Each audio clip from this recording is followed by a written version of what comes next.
Vamos a hablar con Netzaí Sandoval, el titular del Instituto Federal de la Defensoría Pública. Netzaí, me da muchísimo gusto. Muchísimas gracias, Ricardo, que nos hayas invitado a este programa tan importante y aquí a Radio Centro.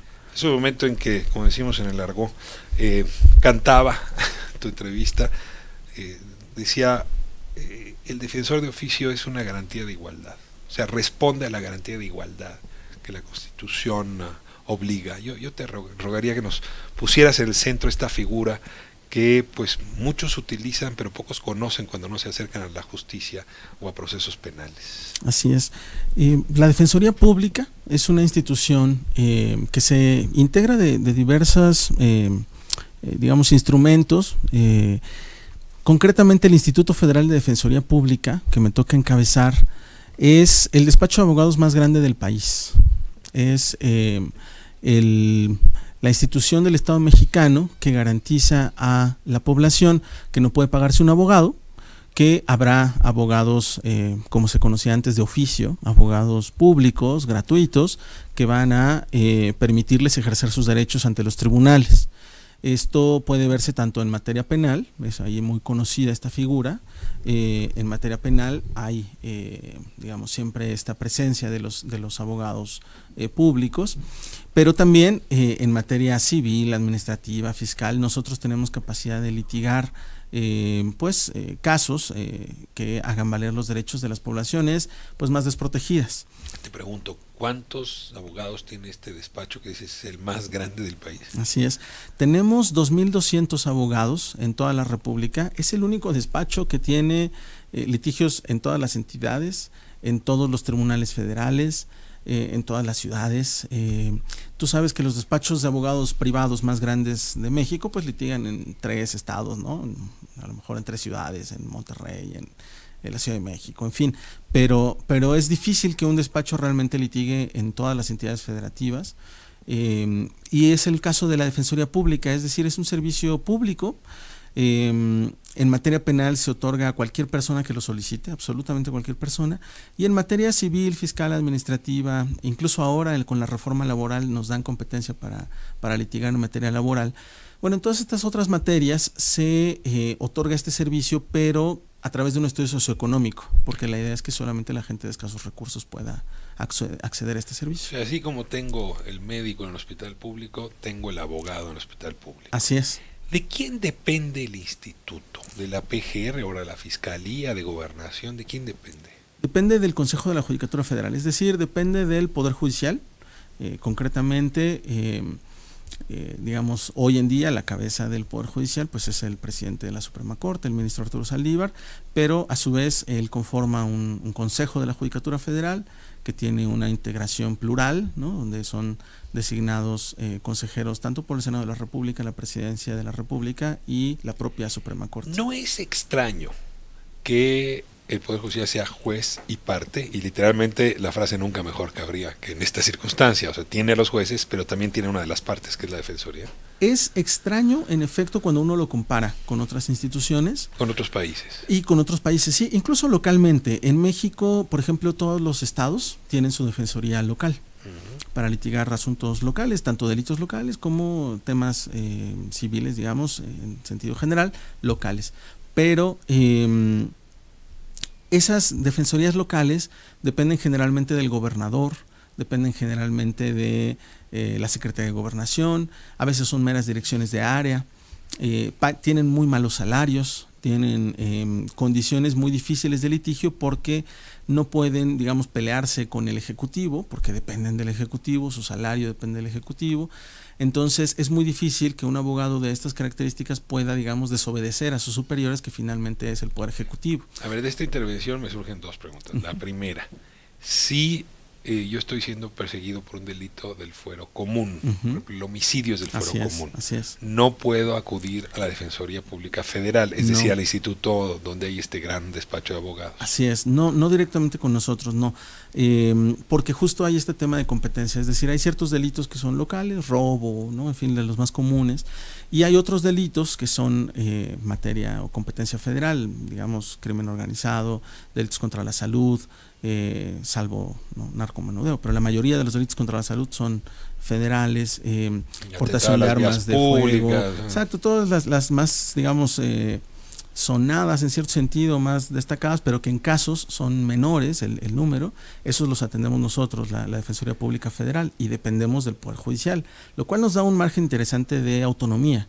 ¿Tú crees que el diseño es bueno? Depender del Poder Judicial te permite pelearte con el Ejecutivo, con la Fiscalía General, sin que te dé órdenes, te da la autonomía. Yo creo que sí tiene una gran ventaja la Defensoría Pública Federal. ¿Y no pone de acuerdo a jueces y defensores? No, en lo absoluto. De hecho, nosotros hemos tratado de ser muy estrictos con eso, dar muchas herramientas para verificar la independencia de tanto por supuesto del Poder Judicial, pero de los propios defensores, que no son subordinados ni parte, digamos, del personal del juez, ¿no? Eso también es muy importante para nosotros. Ahora, cuando uno se entera de lo que gana un defensor de oficio, no sé, por ejemplo, en el Estado de México, o en Aguascalientes, o en Chihuahua, pues te das cuenta por qué no hay buenos abogados como defensores de oficio. Si la idea de que el defensor de oficio es como el abogado que no puedo conseguirse una mejor chamba, ¿no? Porque está mal pagada, ¿no? Arruina la reputación del esfuerzo. A ver, ¿cómo están de pagos, cómo están de salarios y sobre todo si haces la comparación con lo local? Pero ahí justo lo vinculo con esto que tú planteabas, es decir, ¿qué pasa cuando el Ejecutivo del Estado de México o el Ejecutivo de cualquier estado tiene una defensoría a sus órdenes? Pues que no le parece muy interesante, no le parece un área donde hay que invertir mucho dinero. Y entonces resulta pues que no son prioridad los abogados públicos para para el Poder Ejecutivo local. En ese sentido, te diría que hay una disposición constitucional que se incumple sistemáticamente, salvo en el ámbito federal. La Constitución dice que los defensores públicos deberían ganar por lo menos lo mismo que los fiscales, pero en la mayoría, 90% de las entidades federativas de este país no se cumple. Los fiscales ganan mucho más. Muchos, los defensores, 2, 3 veces. Más o menos el doble, normalmente. O sea que si tú estás, digamos, del lado del denunciante, vas por buen camino. Si estás del lado de la defensa y te toca de oficio, en lo local estás en desventaja. En lo local es muy, muy difícil, porque son abogados, insisto, que ganan poco, normalmente 14, 17 mil, cuando bien les pagan 20 mil pesos a un defensor local. En cambio, en el ámbito federal, justo por este margen de autonomía del que te hablaba, por pertenecer al Poder Judicial Federal, los defensores públicos ganan 60 mil pesos, ganan un poco más que los fiscales federales. Es un buen incentivo para meterte al instituto. Así es, tienen buenos salarios y además tienen servicio civil de carrera, tienen, digamos, una expectativa de crecimiento, además tienen concurso de oposición para designar al personal, premios, reconocimientos, meritocracia, ¿no? Entonces todo eso fortalece, digamos, la institución. Voy a hacer una pregunta personal. ¿Por qué Nitsaí Sandoval decidió tomar este puesto? Es decir, ¿qué cuerdas del arpa personal individual son relevantes para tomar este cargo? Pues cuando estábamos en la ponencia del ministro Saldívar, analizábamos, digamos, la estructura del Poder Judicial. No creo que lo tenga que decir. Usted trabajó en la ponencia del ministro Saldívar cuando se hace presidente de la Suprema Corte, casi pudo haberle pedido cualquier puesto. Y le pide que sigue siendo el patito feo, aunque tiene toda esta importancia. En ciertos sentidos, en el Poder Judicial no es el más deseado justo por no ser un puesto jurisdiccional, no tiene que ver con la labor de los jueces. Pero el ministro Saldívar valora mucho la Defensoría Pública. Él ha apostado muchísimo de su tiempo, de sus líneas de trabajo en la Defensoría Pública, ha apoyado muchísimo al instituto, justo porque lo vemos como un motor de cambio. Yo básicamente me definiría a mí mismo como un defensor de derechos humanos, y eso es lo que hace la Defensoría Pública: defender derechos humanos, defender pues las garantías más elementales de un proceso judicial, permitir que las personas de más escasos recursos puedan plantear casos a los tribunales. Entonces, pues para mí era evidente que era el lugar donde yo me podía desarrollar mejor. Si el presidente de la Suprema Corte es juez, a lo mejor no ve con simpatía al defensor de oficio, pero si el presidente de la Suprema Corte fue un litigante, entiende el papel. ¿Podría ser esta la diferencia? ¿Por eso Saldívar pone la mirada en esto? Probablemente, yo creo que sí.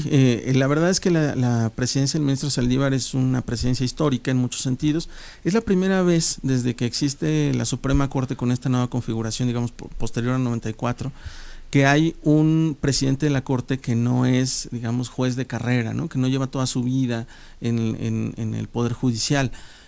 Por supuesto, él tiene ya una década, digamos, en el Poder Judicial, pero antes de eso fue litigante, fue académico, digamos, conoce el derecho desde muchos ámbitos. Entonces, para él también era importante que la Defensoría tuviera una transformación, y de hecho lo hemos logrado en muchos sentidos. Acabo de presentar un informe donde damos cuenta de creación, digamos, de instancias novedosísimas que fueron propuesta del ministro Saldívar, por ejemplo, una unidad de litigio estratégico en derechos humanos. A ver, aquí lo tengo. Informe 2018-2019, Instituto Federal de la Defensoría Pública. Es un texto además que es accesible, se puede obtener, entiendo, sí, en la página del instituto, sí. Y yo lo tengo aquí afortunadamente en físico. A ver, veo un índice largo para actividades de un solo año. O sea, ¿y cuáles son las principales, digamos, avances con los que se ha comprometido su gestión, y qué reconoce de la gestión anterior? Es decir, sobre qué trampolín se montó la gestión suya. Pues la base más importante son los abogados que teníamos. La Defensoría Pública Federal tiene abogados, insisto, con buenos salarios, con un servicio civil de carrera, con mucha capacitación. El Poder Judicial tradicionalmente invierte mucho en la formación de sus cuadros. Entonces teníamos estupendos abogados, eso sí, era indudable. Pero teníamos una forma de operación muy antigua, yo diría incluso anticuada. Los abogados seguimos actuando a veces, y en este caso era muy evidente como institución del Estado mexicano, con unas lógicas, pues sí, un poquito oxidadas, ¿no? Te pongo un ejemplo. En la Defensoría Pública litigábamos fundamentalmente en papel. Todas nuestras promociones se tenían que imprimir, y las copias de traslado y todo irlo a entregar, y entonces teníamos abogados que estaban formados durante horas esperando entregar una promoción. Ahora emitimos una circular cero papel, y luego emitimos otra circular para el uso del juicio en línea y la FIREL. Y entonces estamos utilizando… ¿Juicio en línea? Así es, juicio en línea del Consejo de la Judicatura Federal, una herramienta que ya estaba instalada, pero que no se utilizaba. De hecho, durante mi administración pudimos contabilizar un crecimiento del 338% en el uso del juicio en línea y de la firma de documentos electrónicos, porque en efecto pues no se usaba este instrumento, era poco conocido, pero resulta que ahora todos los abogados de la República Mexicana, los defensores públicos, los asesores jurídicos federales, litigan en línea. ¿Cuánto tumbó el presupuesto del instituto? Bueno, por ejemplo, en ahorro de papel y paquetería y envíos de este tipo, esto generó un ahorro del 35% anual. ¿Cuánto tienen ustedes de presupuesto? Bueno, eso es una gran pregunta, porque, digamos, al ser un órgano del Poder Judicial, tenemos partidas en diferentes ámbitos. Más o menos, ¿cuánto cuesta la Defensoría de Oficio? Mira, estamos hablando, déjame recordar las cifras, si quieres un poquito más adelante dentro del programa. Pero hay una reducción del 35%. Del gasto de paquetería, papelería, envíos. Háblame del litigio estratégico. A ver, eso es algo que debe costar trabajo decidir cuáles son los litigios que valen la pena y cuáles no. A ver, litigio estratégico siempre ha habido en México. Claro. Es un litigio políticamente estratégico. Le interesa a la política perseguir a tal o liberar a tal, claro. Y eso ha sido lo estratégico. A ver, ¿qué quiere decir ahora un litigio estratégico con, decías tú, perspectiva de derechos humanos? Claro. Bueno, las organizaciones de la sociedad civil han impulsado mucho la idea de litigio estratégico en derechos humanos. Es decir, seleccionar casos que puedan tener una repercusión. Es decir, no solamente casos de donde se denote gran injusticia, sino también que puedan impactar digamos, un universo de casos, ¿no? Ese tipo cuya de resolución pueda ser utilizado incluso como precedente, como jurisprudencia. Que siente un precedente, pero que además, insisto, pueda impactar a mucha gente. Entonces, seleccionar ese tipo de casos, litigarlos cuidadosamente, solicitar, por ejemplo, que se pronuncien otras instancias del Estado mexicano, acudir a la Comisión Nacional de Derechos Humanos o incluso acudir a organismos internacionales, darle importancia a este tipo de casos. Bueno, yo te diría, por ejemplo, el caso Radilla. El caso Radilla es un perfecto ejemplo de un litigio estratégico, en ese caso llevado por las organizaciones de la sociedad civil, por luchadores sociales de muchos años, que por supuesto, no se trata solamente de una desaparición forzada. Nos demuestra que en México había una práctica sistemática, un Estado que utilizaba esta herramienta, además un fenómeno, digamos, que era la justicia militar que encubría este tipo de prácticas. Entonces, este litigio específicamente ayuda a destrabar muchas cosas. Por supuesto. Campo algodonero en temas de feminicidio, en temas de cómo la justicia, sobre todo la fiscalía, digamos, obstaculiza las investigaciones. Entonces, ese tipo de casos o de litigios estratégicos no se trata solamente de lograr justicia para una persona o para una víctima, sino lograr cambiar el sistema, ¿no? Entonces, pues eso es lo que estamos pretendiendo con la creación de la unidad de litigio estratégico, pero no es la única que creamos. Creamos, por ejemplo, por primera vez en la historia de la Defensoría, servicios periciales. Esto a mí me enorgullece mucho. Terminamos un segundo en esto de los litigios estratégicos. Isabel Miranda de Wallace te mandó un mensaje la semana pasada. Sí. Dice, ahora los secuestradores son VIP. Defienden a Brenda Quevedo Cruz desde una dirección de la Defensoría. ¿Es defensa de Estado? Me pregunto. ¿Van a defender desde la dirección a todos los procesados cuando su defensor se vaya de vacaciones? Y @ a Netzaí Sandoval. Netzaí Sandoval respondió, toda persona tiene derecho a que se presuma su inocencia y a la defensa adecuada. Los linchamientos mediáticos tienen un efecto corruptor del proceso penal. La persona señalada tiene casi 12 años en prisión preventiva sin condena. Se denomina defensa pública, no de Estado. Es una bomba. Voy a corte y regresamos. Ricardo Rafa.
estamos de vuelta con Etsaí Sandoval, hablando de los y las defensores de oficio. Es titular del Instituto Federal de Defensoría Pública. Y bueno, un poco para ilustrar, te ponía justamente este pleito que tuviste con Isabel Miranda de Gualas. Bueno, no sé si pleito, pero sí. Acusa a esta persona de ser secuestradora cuando no ha sido sentenciada ni en primera instancia. Así es. Y luego regaña al instituto por poner lo que él llama una defensoría VIP. Y tú le respondes con toda dureza, porque además no lo diría de otra manera: los linchamientos mediáticos tienen un efecto corruptor del proceso penal. Esto me recuerda un poco a lo que ya había en su momento el ministro Saldívar justamente, y también Silva Mesa, planteado sobre los efectos corruptores sobre el ejercicio de la justicia. Así es. Aquí los medios nos prestamos a corromper la justicia. Pues creo que tiene riesgos de batir sobre la culpabilidad de una persona tratando de exponerla ante los medios de comunicación. Y tiene grandes riesgos. Esto lo ha explorado mucho la jurisprudencia del Tribunal Europeo de Derechos Humanos, no solo porque linchen a la persona, no solamente porque la expongan socialmente, que ya es evidentemente un daño a la reputación, al honor de una persona, pero más allá de eso... ¿Te refieres a poner espectaculares por toda la ciudad cuando apenas arrancó la investigación? Bueno, yo no quisiera referirme a un caso en específico, pero justo lo que nos hace pensar eso es de qué forma lo va a poder analizar un juez, porque ahí es donde creo que tenemos que poner más énfasis. Es decir, a veces la gente piensa que se trata solamente de proteger a una persona imputada de un delito, pero no se trata solo de eso, se trata también de proteger la imparcialidad del juicio, es decir, la credibilidad del proceso. Y creo que ahí tenemos que tomárnoslo todos muy en serio, incluso y sobre todo las víctimas. O la presunción de inocencia no era... A ver, era un criterio, desde luego, de nuestras leyes, de nuestras normas, sí, pero no era un criterio cultural, de nuestra cultura jurídica. Y creo que todavía no lo es. No, me parece muy evidente este tipo de tratamiento que se da en los medios sobre cómo juzgamos a la persona sin darnos cuenta que en realidad solamente se es culpable hasta que un juez define que se es responsable de haber cometido un delito. Y mientras no haya un pronunciamiento judicial, la persona es inocente. Y deberíamos referirnos a ella como una persona inocente, no como un secuestrador o digamos de otra forma. Añadir, ¿no? Presunto, supuesto, vez, ¿no? Indiciado. Y eso creo que ya comienza a permear, eso ya tal vez empieza a ser más común. Ahora, parte del tema principal, y ya lo adelantabas, de los fallos de nuestra justicia, y bueno, si me remito a casos ocurridos en tu estado, por ejemplo, Ayotzinapa, pero muchos otros, tienen que ver con un retraso extraordinario, asombroso, no solo en la manera como se obtienen testimonios, que ya sabemos cómo se obtienen, sino en cómo se obtiene evidencia científica. El tema pericial, tan en boga en las series de televisión, sí, realmente vive en el abandono. No lo digo en todos los ámbitos. Por eso me llama la atención que ahora los defensores de oficio vayan a contar con un buen sistema pericial. Cuéntame de este planteamiento. Te comentaba que para mí es un orgullo porque la Defensoría Pública en México tiene una antigüedad de más de 100 años. Incluso te comentaba que no es tan raro que dependamos del Poder Judicial, porque durante muchos años, desde la Constitución del 17, la Defensoría Pública Federal dependía de la Suprema Corte Mexicana.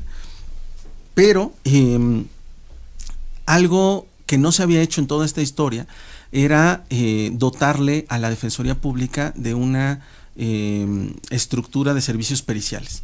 La Fiscalía General de la República tiene los servicios periciales más fuertes del país, hay otras instancias que tienen servicios periciales, pero la defensa pública no cuenta o no contaba con acceso a servicios periciales. Entonces en esta administración me tocó crear el área, me tocó convencer a los consejeros de la Judicatura de darle a la Defensoría Pública y a los defensores públicos acceso a la lista de peritos del Poder Judicial de la Federación.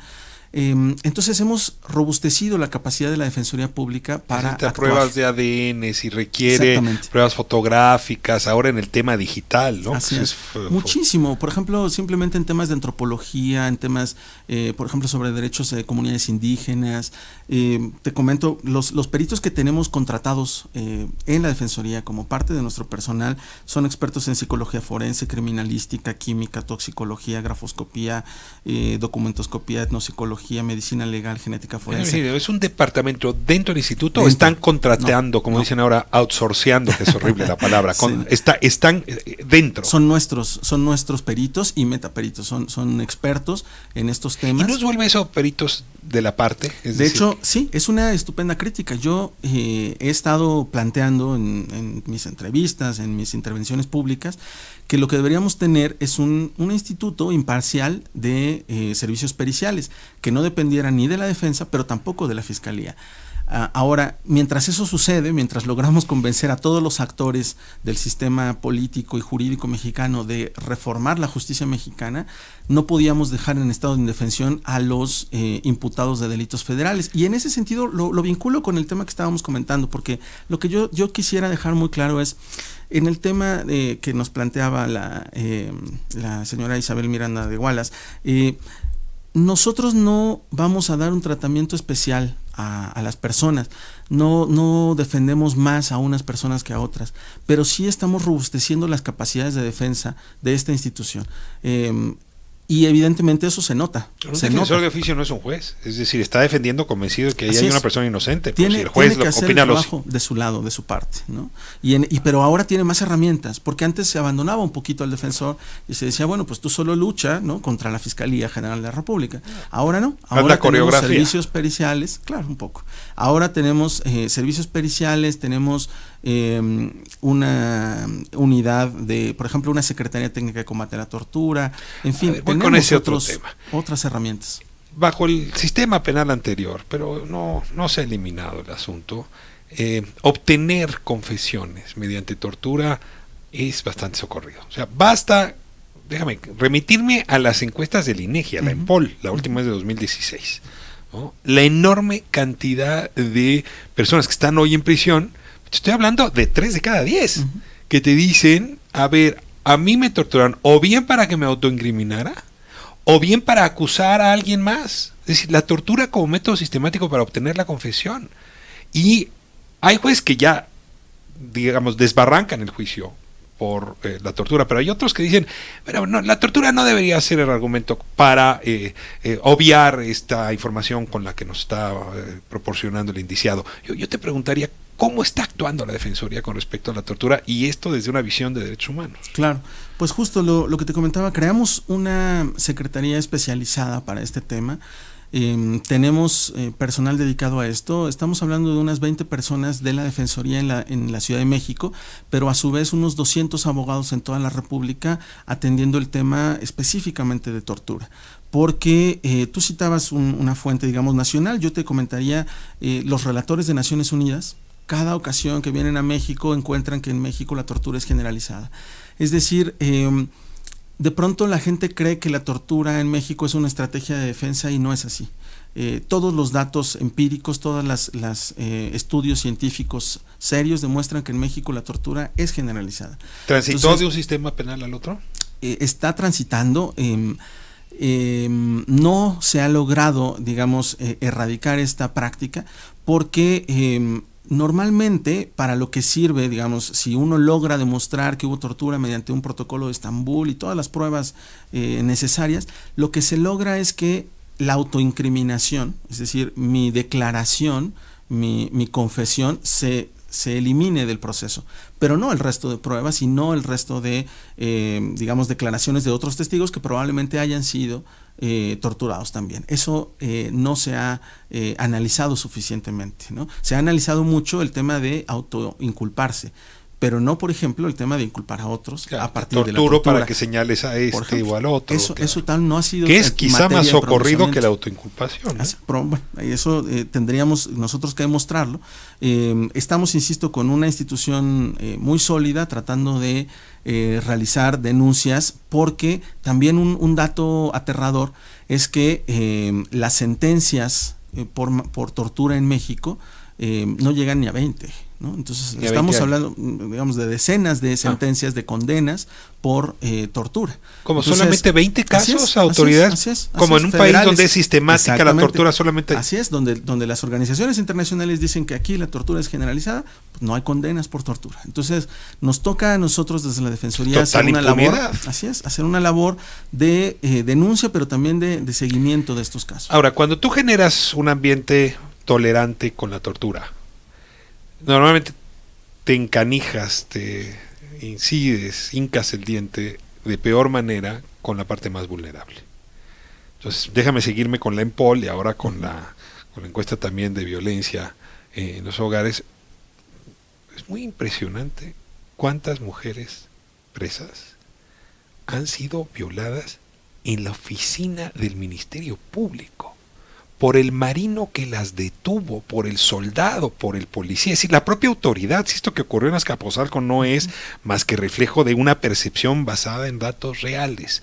Es decir, tortura, vejación, acoso, agresión, que tiene como sustrato un desequilibrio en las relaciones de género. Este es otro de los planteamientos, entiendo, que se ha vuelto importante para el instituto. Te rogaría que lo compartieras. Sí, estamos también trabajando en esta materia. Creamos una Secretaría Técnica de Igualdad de Género, que encabeza una mujer, Ayesha Borja. Estamos tratando de defender con perspectiva de género. ¿Cómo es eso? Pues es todo un reto. Estamos tratando de generalizar nuestras mejores prácticas. Te platico en 2 minutos una palabra, más bien un caso que tuvimos que llevar como defensa pública, defensa, digamos, de oficio, como la gente lo conoce, porque, por ejemplo, el Instituto Nacional de Pueblos Indígenas denunció a un grupo de mujeres por peculado, por digamos, utilizar los recursos públicos en una forma indebida, porque le habían prestado a un grupo de mujeres dinero para crear unas hortalizas y ellas lo usaron para otro fin.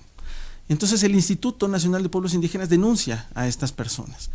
Por desvío de fondos, por peculado. Así es, por, un grupo no de mujeres coras. Y entonces nuestra defensora, una mujer por cierto, empieza a analizar el caso y comienza a encontrar una serie de irregularidades, se apoya de nuestro equipo, ¿no? Y ofrece un peritaje, te digo la importancia de este tipo de peritajes, y se logra demostrar ante el juez que estas mujeres están en una condición de vulnerabilidad, pero por múltiples razones, porque son indígenas, porque no hablan el español, porque la persona que firma el contrato con este Instituto de Pueblos Indígenas no habla español. En fin, hay una serie de digamos, las reglas de operación no están en Cora, habría que decir también. Y entonces las pones en una situación de vulnerabilidad, y cuando ellas deciden utilizar esos recursos para medicinas, para enfermedades, digamos, emergencias de su familia, pues entonces se les sanciona penalmente y se les persigue penalmente.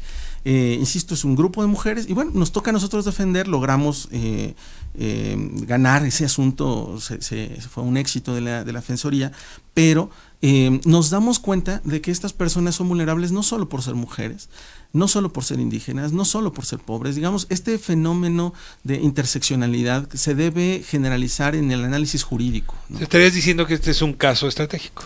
Ese es el tipo de casos que toman como litigio estratégico. Déjame, voy hacia el último tema. Hay muchos compatriotas, y les tengo estima, pero a veces no admiración, que no quieren destinar un solo centavo del Estado mexicano a poblaciones que no sean mexicanas, es decir, no quieren destinar recursos a los migrantes. Pero hoy traes una tensión muy importante, producto de nuestras relaciones con Estados Unidos y su complejidad, que te está obligando a, déjame utilizar los términos del presidente, ordenar la migración. Pero en ese ordenamiento de la migración puede haber pues más de un asunto de orden criminal y penal. Y desde luego de otros órdenes, ¿no? Hablábamos hace un momento, civil y hasta administrativo. La Defensoría defiende hondureños en México, salvadoreños, guatemaltecos, le destinamos recursos a eso. Sí, defendemos personas de todas las nacionalidades. De hecho, te diría que sobre todo defendemos norteamericanos. Un dato muy interesante. Canadienses y estadounidenses. Un dato muy interesante que yo destaco en este informe que rendí ante el Consejo de la Judicatura es que la mayoría de las personas que están imputadas de delitos federales y que requieren un abogado nuestro son norteamericanos. Quiere decir que ingresaron legalmente a este país. A diferencia de la opinión generalizada que cree que los migrantes centroamericanos o ilegales son peligrosos, bueno, los datos, la estadística demuestra pues que esto es un lugar común, una son idea estadounidenses errónea. Que entraron legalmente. Así es. No hondureños que entraron ilegalmente. No, estamos hablando del 45% de extranjeros que nosotros defendemos son norteamericanos y el 13% son está fortaleciendo el instituto de todas maneras sus capacidades en Tapachula, sus capacidades en Tabasco, en la ruta concretamente migratoria, en Ciudad Juárez, en Tijuana. Incluso, bueno, en todo el país, en Oaxaca, en fin, en diferentes lugares. Mira, lo que te comentaba es este fenómeno de la interseccionalidad, porque muchos migrantes, por ejemplo, son indígenas. Entonces, una cosa que tuvimos que hacer es contratar más abogados bilingües que hablan lenguas indígenas. Pasamos de poder atender 39 lenguas indígenas a 90 durante mi administración, lo cual también nos enorgullece mucho. Pero, digamos, esta población migrante que está terriblemente vulnerable, la única instancia del Estado mexicano que les puede dar asesoría legal gratuita es el Instituto Federal de Defensoría Pública. Claro, también lo hacen ONGs y otras instancias, pero digamos, la defensa pública solo nos toca a nosotros. Estamos viendo una revolución en el instituto, estamos viendo una revolución en la justicia, que ojalá llegue a buen puerto. Y ahora te voy a hacer una pregunta más complicada que te puedo hacer, porque no tiene que ver con tu jurisdicción, sino con la mía. ¿Qué tendrían que hacer los medios, los periodistas? ¿Qué tendríamos que hacer para acompañar esta transición de la justicia? En el entendido que no hay justicia social sin justicia seca. Claro. ¿Cómo nos ves? Y te rogaría un consejo, digamos, señor abogado. Gracias, Ricardo. Pues yo te diría que algo importante es contextualizar en este mismo sentido de lo que te comentaba, ¿no? Tanto para un comunicador como para un juez, saber sobre qué se está pronunciando, digamos, sobre cómo va a tomar una decisión de cómo comunicar o una decisión de cómo resolver un caso, necesita contexto. Es decir, por ejemplo, los medios de comunicación, no me refiero a sino estas diarios, por ejemplo, tan alarmistas que ponen portadas de personas. Eros y Thanatos en la portada. Exacto, ¿no? Y entonces, normalmente son imágenes y frases sin ningún contexto, ¿no? No hablamos, por ejemplo, propiamente, es decir, la mató y no feminicidio, ¿no? O la mató e incluso justificando desde el propio texto de la portada, la mató por celos, la mató por enamorada, por loca, por lo que sea. Y el cadáver todavía no se enfría y ya hay una sentencia. Una justificación, claro. ¿No? Entonces, ese prejuicio a mí me parece muy grave. ¿El prejuicio afecta el juicio? Y lo vinculo con esto que tú decías, exactamente, con estos casos, con los linchamientos mediáticos. Creo que sí. Creo que es digamos, la conclusión más importante de esta justicia, digamos, de la más avanzada del mundo, que es la justicia europea, que nos dice es que ese juicio mediático influye en el juez, influye en la opinión del juez. Ahora déjame sumarme con otro argumento y acudir a ambas partes. No dar nada más la versión de una de las partes en conflicto. Claro. Todo conflicto judicial tiene varias partes. Una la defiende el defensor de oficio, otra el fiscal. Valdría la pena escuchar las dos. Ambas. Say Sandoval, la verdad es que es un lujo contar con esta visión del nuevo instituto, déjame llamarlo así, del ministro Saldívar en este espacio.